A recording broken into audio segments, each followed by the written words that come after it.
Bonjour et bienvenue. Vous écoutez l'épisode 39 de Quinoa, le podcast qui sème les graines d'une vie plus saine.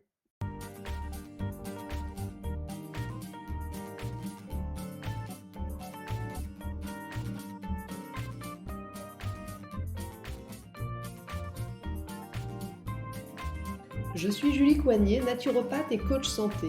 Ma mission à travers ce podcast est de vous aider à retrouver ou à garder la santé en adoptant de nouvelles habitudes de vie plus saines et équilibrées. Chaque semaine, le jeudi, je vous propose de parler bien-être, forme et santé naturelle de façon simple et positive pour vous aider à reprendre votre santé en main. Dans ce 39e épisode de Quinoa, nous allons parler de l'endométriose. Un sujet de saison puisque le mois de mars est depuis quelques années le mois consacré à la sensibilisation à cette maladie. Et vous êtes, mesdames, de plus en plus nombreuses à en souffrir. Et bien que l'Assemblée vienne de reconnaître cette pathologie comme affection de longue durée, qu'en est-il vraiment?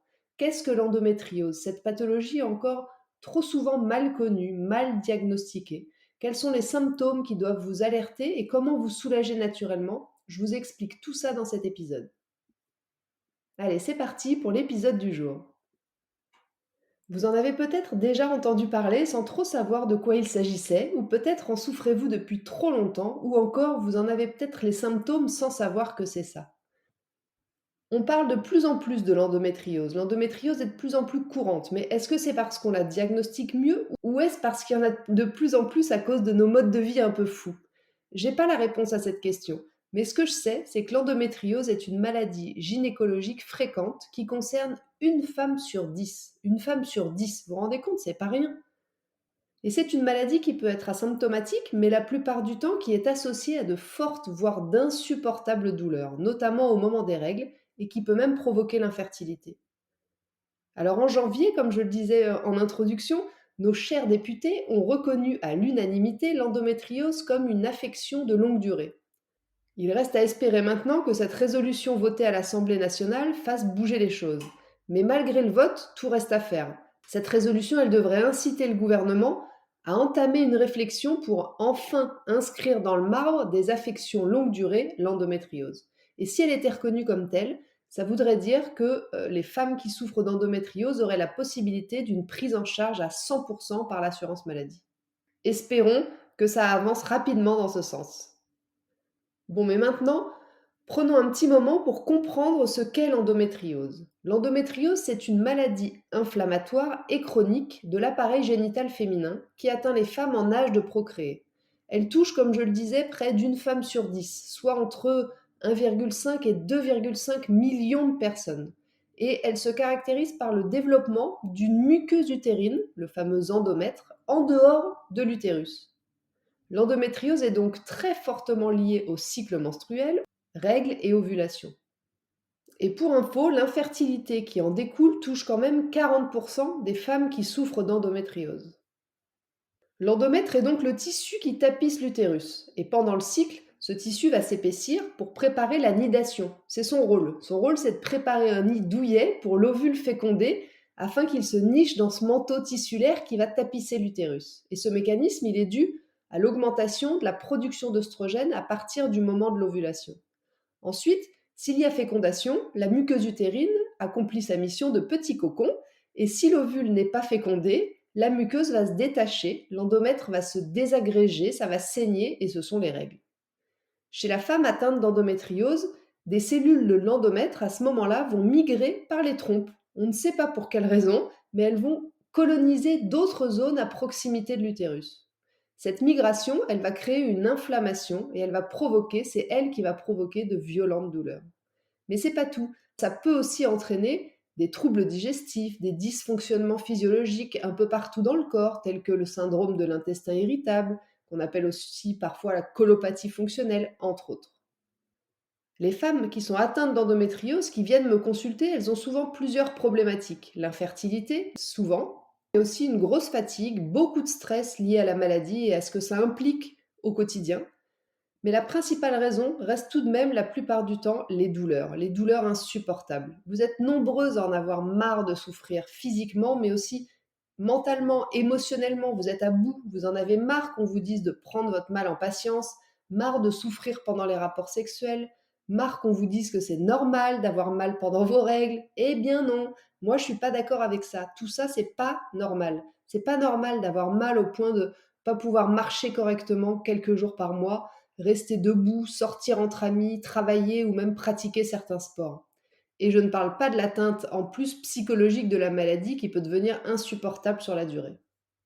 Alors aujourd'hui, même si c'est une pathologie encore mal connue, mal reconnue, même s'il n'existe pas de technique de dépistage de la maladie, ni en prévention, ni pour les femmes à risque, et que seules les femmes présentant des symptômes sont invitées à faire un examen clinique, ne vous découragez pas, mesdames. Les médecins ne la connaissent peut-être pas très bien, mais nous, naturopathes, nous l'accompagnons de plus en plus avec de très bons résultats. Mais pas de fausse joie quand même, hein. On peut très bien accompagner l'endométriose, c'est une chose, voire même parfois endormir la maladie, mais on ne sait pas la soigner. Personne n'est capable actuellement de soigner définitivement cette endométriose. Il n'existe pas de traitement médical pour guérir l'endométriose. La prise en charge médicale classique, d'ailleurs, va généralement proposer deux traitements. En première intention, ce sera la prise d'une pilule contraceptive qui va stopper les règles, comme ça au moins on est tranquille, le problème est réglé. En deuxième intention, quand ça suffit pas, la chirurgie va permettre l'élimination complète des lésions associées à l'endométriose. Elle est pratiquée en cas de symptômes vraiment très très handicapants ou d'infertilité. Grâce à la chirurgie, les symptômes douloureux vont disparaître pendant de nombreuses années, voire parfois totalement, dans le cas où on enlève l'utérus. Donc comme ça peut vous paraître effectivement une histoire assez simple et rapidement réglée. Mais le problème, comme souvent, c'est les effets secondaires de ces traitements qui ne sont pas anodins. La problématique avec cette pilule qui arrête les règles, c'est qu'elle est soupçonnée très fortement d'être la cause de troubles de la fertilité, d'une prise de poids conséquente ou encore même d'augmenter les risques de cancer chez la femme dans les cas où vous la prenez pendant une trop longue durée. Et puis pour les interventions chirurgicales qui sont souvent déjà assez invasives, soit on stoppe que temporairement l'évolution de la maladie, soit c'est beaucoup plus radical, on enlève l'utérus, ce qui, comme vous pouvez bien l'imaginer, va forcément vous rendre stérile et puis avoir d'autres effets néfastes sur votre fonctionnement général. Alors si les gynécos n'ont pas d'autres solutions pour apaiser vos douleurs, sachez qu'en naturopathie, on peut vraiment vous aider. Et comme je l'ai déjà souvent dit dans de précédents épisodes, nous, les naturopathes, on est une sorte de détective de la santé. C'est-à-dire qu'on entend vos symptômes, mais on va toujours essayer de trouver là où les causes de vos symptômes. Et dans le cas de l'endométriose, elles sont, comme très souvent aussi, vraiment multiples. Certaines études récentes démontrent que l'endométriose affecterait principalement les femmes qui présentent des carences en oligoéléments et ou qui ont été exposées de façon prolongée aux perturbateurs endocriniens. Ces éléments expliqueraient le dysfonctionnement des fonctions hormonales chez la femme et puis la surproduction d'œstrogènes à l'origine des symptômes. Mais si les causes précises du déclenchement de la maladie sont encore un peu à l'étude, probablement un mix de génétique, d'immunité, de contexte environnemental, ce qu'on sait par contre, c'est qu'il y a 4 facteurs qui sont récurrents dans le développement de la maladie. Le premier facteur, c'est l'inflammation. Je vous rappelle ce qu'on a dit un peu plus haut. L'endométriose, c'est une pathologie inflammatoire qui crée de l'inflammation et en parallèle, qui subit le niveau d'inflammation plus ou moins élevé du reste du corps.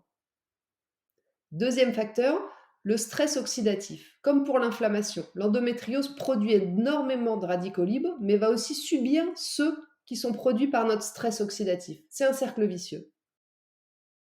Troisième facteur, les déséquilibres hormonaux avec une forte quantité d'œstrogènes dans les tissus anormaux d'endomètre. Et puis quatrième facteur, les perturbateurs endocriniens. Plus l'organisme est soumis aux perturbateurs endocriniens, plus l'endométriose se développera, mais aussi la fatigue chronique, les troubles de la fertilité et les douleurs. Donc si je résume cette partie, on ne connaît pas les causes exactes de l'endométriose, mais on a quand même quelques pistes qui peuvent être donc des causes immunitaires, des causes génétiques, des causes digestives et hépatiques, c'est-à-dire un déséquilibre au niveau de la flore intestinale ou une mauvaise détox du foie, des causes émotionnelles, le stress oxydatif en particulier, qui génère beaucoup d'inflammation chronique, des causes hormonales, avec une dominance en oestrogène au détriment de la progestérone, et enfin des causes environnementales, avec les perturbateurs endocriniens et les métaux lourds. Maintenant que le cadre est plus que bien posé, je pense, nous allons voir comment la naturopathie prend en charge l'endométriose.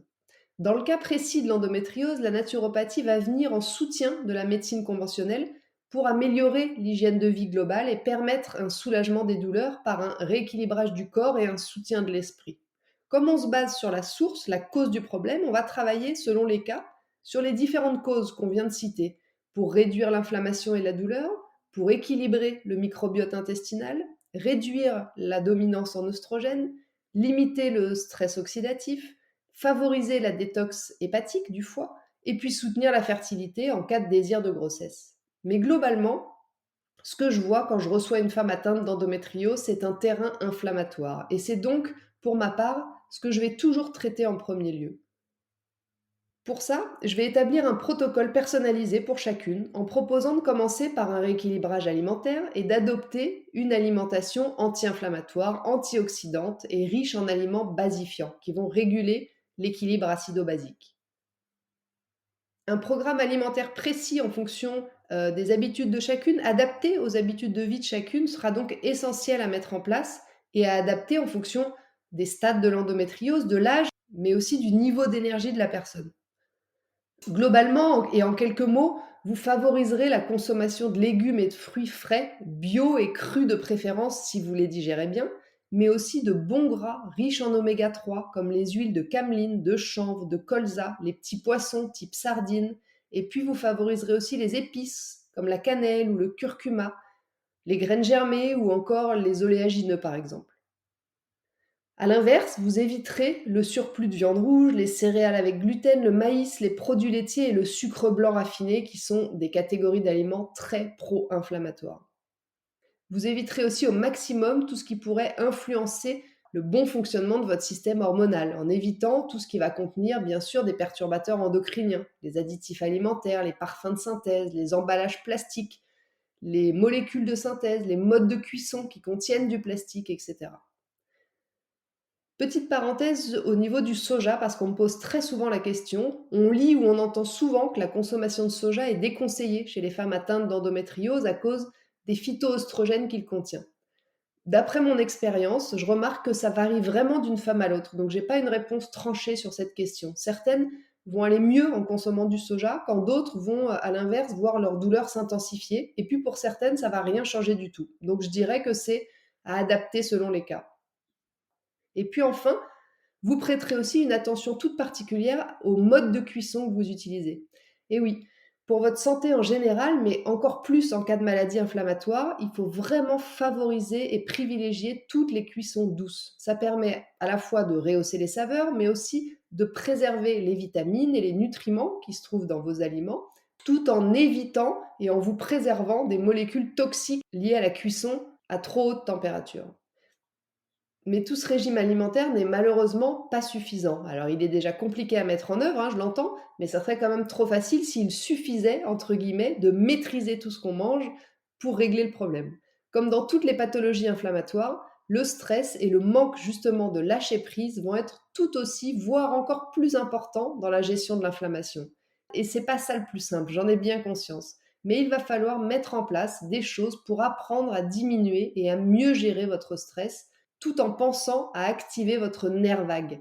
Je vous invite à ce sujet à aller écouter ou réécouter l'épisode 38, celui de la semaine dernière, dans lequel je vous explique à quoi sert votre nerf vague et comment l'activer. Mais retenez que pour vous aider à lâcher prise et à mieux gérer votre stress, je vous conseillerais bien sûr différentes plantes adaptées à votre cas, mais aussi de pratiquer le yoga ou encore d'aller voir une sophrologue, une acupunctrice ou une réflexologue. Ensuite, pour traiter et soulager l'endométriose, je vous proposerai toujours de nettoyer régulièrement votre corps du surplus de toxines et principalement votre foie pour lui permettre d'éliminer les toxines et les métaux lourds qui sont très souvent responsables du terrain inflammatoire de la maladie. On adaptera bien sûr la forme de la détox selon votre cas et surtout selon votre énergie du moment. On pourra aussi s'appuyer sur certains compléments alimentaires qui vont être très efficaces, comme le zinc, qui va agir à la fois sur l'immunité et la gestion de l'inflammation. Les oméga 3, dont j'ai parlé déjà dans la partie nutrition, qui sont très anti-inflammatoires. On peut aussi, en plus de l'alimentation, les prendre en complément alimentaire. Le resveratrol, qui est un antioxydant très efficace contre l'évolution de l'endométriose et qui participe aussi à la réduction des lésions. Je pense encore à la vitamine E, anti-inflammatoire et antioxydante, à l'huile d'onagre, qui est très riche en acides gras essentiels et aussi très anti-inflammatoire, et puis à certains bourgeons de plantes ou encore des fleurs de bac au cas par cas qui pourront venir compléter le tableau. Enfin, En curatif, pour calmer rapidement les douleurs, il y a aussi des petits gestes simples que vous pouvez mettre en place pour vous soulager rapidement. Les bains de siège, la maxi bouillotte sur le ventre, les compresses à l'huile de ricin, les tisanes de fleurs de souci, d'aquil et millefeuille ou de mélisse par exemple qui vont vous aider à apaiser les spasmes et les douleurs au niveau de votre ventre. Et puis le massage du ventre avec deux-trois gouttes d'huile essentielle de basilic sacré que vous allez diluer dans une petite cuillère à café d'huile végétale. Le principe étant quand même que chaque femme est différente et que le but du naturopathe que vous irez voir sera toujours de s'adapter à vous, à vos symptômes, à votre mode de vie. On verra ensemble le protocole donc qui sera le plus adapté pour améliorer votre quotidien, limiter vos douleurs et puis vous permettre de mieux vivre avec cette pathologie. J'aimerais finir cet épisode maintenant avec un dernier point. Je pense qu'il est aussi indispensable de chercher à comprendre ce que la maladie a à nous dire. Ça marche dans tous les cas, mais c'est très important dans le cas de l'endométriose parce que c'est le début de la guérison. Cette maladie, elle est souvent un déclencheur, un retour à soi, presque un cadeau, oserais-je dire. Bon, ok, au moins un nouveau départ. Donc pensez-y et n'hésitez pas à aller aussi creuser un petit peu dans cette direction, peut-être pour améliorer votre situation. Sur ce, l'épisode 39 de Quinoa touche à sa fin. Je vous remercie vraiment de m'avoir écouté jusqu'ici, j'espère qu'il vous a plu et qu'il vous aura apporté des clés pour prévenir ou améliorer votre vie si vous souffrez d'endométriose. Si vous pensez que cet épisode peut intéresser certaines de vos amies, je serais vraiment ravie que vous pensiez à leur transférer ou alors à le partager sur vos réseaux sociaux. Si vous n'avez pas pu prendre de notes, vous retrouverez le contenu de ce podcast retranscrit par écrit dans l'article de blog dédié à l'épisode sur mon site juliecoignet.com. Je vous invite également à vous abonner à ma newsletter pour ne rater aucun épisode du podcast, mais aussi pour suivre mon actualité et puis profiter de conseils exclusifs chaque semaine directement dans votre boîte mail. La semaine prochaine, dans l'épisode 40 de Quinoa, déjà 40 épisodes, on parlera de détox. Un sujet tout à fait de saison et plus précisément donc de la fameuse détox de printemps. En attendant, si vous voulez me faire un petit coucou ou échanger, j'en serais ravie et je vous invite à me rejoindre sur Instagram @juliecoignet-8 naturopathe. Et n'oubliez pas, comme le disait très bien l'abbé Pierre, il ne faut pas attendre d'être parfait pour commencer quelque chose de bien. À bientôt!